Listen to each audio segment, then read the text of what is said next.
Obrigada, Teresa. José, Thank you, Teresa. Nini, would you like Nini. to make a comment or ask a question?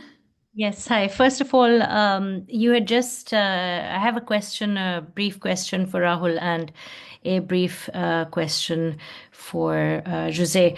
But before that, based on what Rahul had said about it being a very easy book to read, I just want to say that we try in Cascais. I'm calling from Cascais, Portugal. We have a book club over here, Portuguese literature and English, and we love to read along with PinT. It's like our inspiration. I wish more of our book club members, had joined in today. But we have a meeting tomorrow, so there's lots of excitement, little notes that I'll be sharing. So thank you, Christina and Gabriela and the whole team at PinT. It's always such a pleasure, and the translation, I mean, I don't even know how you guys do it, so kudos. But the question that I had, very brief technical question for Rahul. There's a word on page 82, and I was asking, actually, I was asking one of my friends over here. I read it in English, of course, but there are lots of Portuguese members and also people who've been here for longer and who try to read the books in the original Portuguese.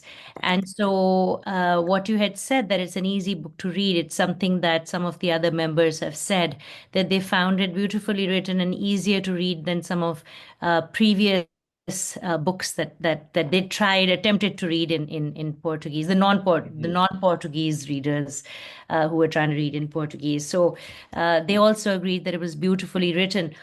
For example, and this is just a comment before I come to the question, you were describing all the things in the hospital room, the appendages and the catheters or whatever it was. And I was just thinking, this is so gross and so beautifully written. Yeah. So it's just, so this is something that I think came across not just in the translation. I mean, not just in the book, the people who read it had the same feedback, but also in the translation. So thank you, Rahul. So the quick question was that there is on page 82, there's a word called ribeirinhos, I think. Oh, yeah.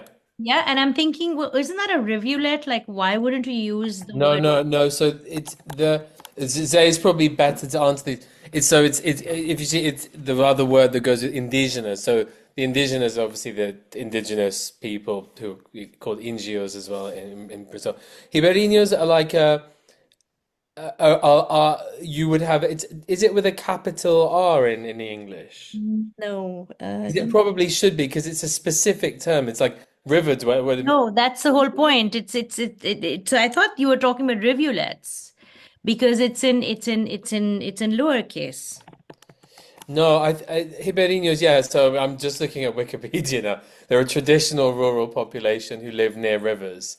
I mean, So it yes. does say indigenous people and ribeirinhos, Yeah. but then I don't know. It's like it's like so. I would say it what is probably this should have had word? a capital R in English. Yeah, or a footnote. So Yeah, that's they're a traditional community who are not. Well, they would again. Zay is probably the best person to answer this, but they might have some indigenous, but they'd be more mixed from more of a mixed background and live near the rivers rather than in the forest. Yeah, Igor, Right. Sorry, Igor said I'm a Ribeirinho. So There we go. Let's get Igor to translate. Igor, can you explain? Well, I always say that I come from a riverine community. Yes. So not a specific word for Ribeirinho, but it's basically a community that the subsistence of the community revolves around river economy. So fishing, small farming, essentially that. I'm not a Ribeirinho from the north of Brazil. I'm from the northeast in Bahia, in the Caatinga region.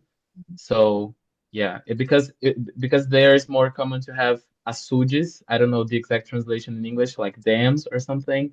But we call ourselves Ribeirinhos because it is a body of water, and our whole life revolves around this body of water.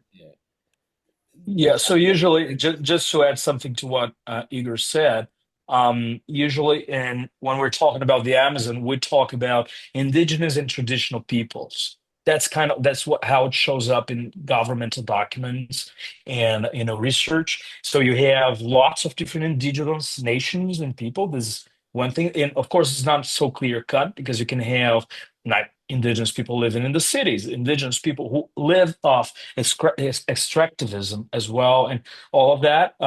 And then you have another forms of traditional occupation of land, like quilombolas, which are like descendants of African Brazilians from traditional occupations of land who have been there for a long time. This is also a part of traditional occupation of the Amazon. And then you have extractivist communities, and ribeirinho is a specific kind of extractivism, of extractive community. So it's a community defined not by ethnicity, like indigenous people, but by the use of the landscape, the use of the river, the use of the forest, small agriculture, local agriculture. So it has to do more with how you use the river and the environment, and less with specific background. So you can have Black ribeirinhos, you can have indigenous ribeirinhos, and you can have ribeirinhos in other places as well. But most of the time in Brazil, when you hear ribeirinho,